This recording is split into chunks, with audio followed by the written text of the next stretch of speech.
ৰাইজ আজি হ'ল বুন্দিয়াৰ আঠমঙলা আৰু বুন্দিয়াৰ অনুভৱটো সোধোঁ কেনেকুৱা কি মানে বিয়াৰ পিছত কেনেকুৱা লাগছি আৰু মানে দেউলত লগ পাইছিলোঁ কিন্তু ভিডিঅ' কৰা নহ'ল আৰু আজি এই মোক মাতি আছিল কিন্তু সিহঁতৰ ঘৰ আহিবহে টাইম পোৱা নাছিলোঁ সেইকাৰণে আজি আহিছোঁ আৰু ভালকৈ কথা পাতিম বুলি ভাবিছোঁ আৰু সোধোঁ মানে তাইৰ কেনেকুৱা অনুভৱ কোৱা কি ক'ম বিয়া হৈ কেনেকুৱা লাগছি বিয়া হৈ এটা বহুত বেলেগ লাগছে কাৰণ ছোৱালীৰ জীৱনটো বেলেগ আৰু তিৰোতাৰ জীৱনটো বেলেগ মানে ছোৱালীৰ জীৱনটো হ'ল মই 9টা বজালৈকে ঘুমাই আছিলোঁ আৰু তিৰোতাৰ জীৱনটো হ'ল 4টা বুলি নকওঁ এনেই মিছা কথা নকওঁ 5টা 5:30 ইমান মানত উঠবা লগা হৈছি উঠবা লগা মানে কি যিহেতু নিজৰ দায়িত্ব এটা আহি গৈছি বোৱাৰী হিচাপত আৰু ভালো লাগছে বেয়াও লাগছে মানে দুটা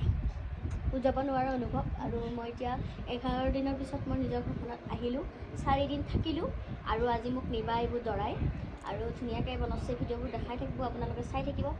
আৰু মানে মানুহ ভাবো ইমান দিনৰ মূৰত আঠমঙলা এনে কিন্তু সোনকালেতো হয় ঘৰৰ কিছুমান প্ৰব্লেমৰ কাৰণে মানে সেইকাৰণে দেৰি হৈ গ'ল আঠমঙলাটো আৰু এইফালে পুৰা দৰা আদৰবালৈকে একদম পাণ তামোল ৰেডি কৰি থৈ দিছি মানে ৰেডি আৰু আদৰবালৈকে নে কি আহিব মই যাম তামোল পাণ লৈ আহক বুলি মাতি লৈ আহিব লাগিব ভাল লাগে এইবিলাক নিয়ম যিহেতু ভাল লাগে বহুত আগৰ পৰা পৰম্পৰা সিহঁতে মাকৰ ঘৰত থাকিলেও সদায় লগ পায়ে আছে মোটামুটি ওচৰৰ দৰাটো ওচৰৰে সেইকাৰণে মানে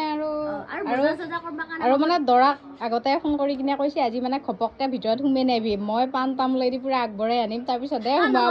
সোমাব পাৰিবি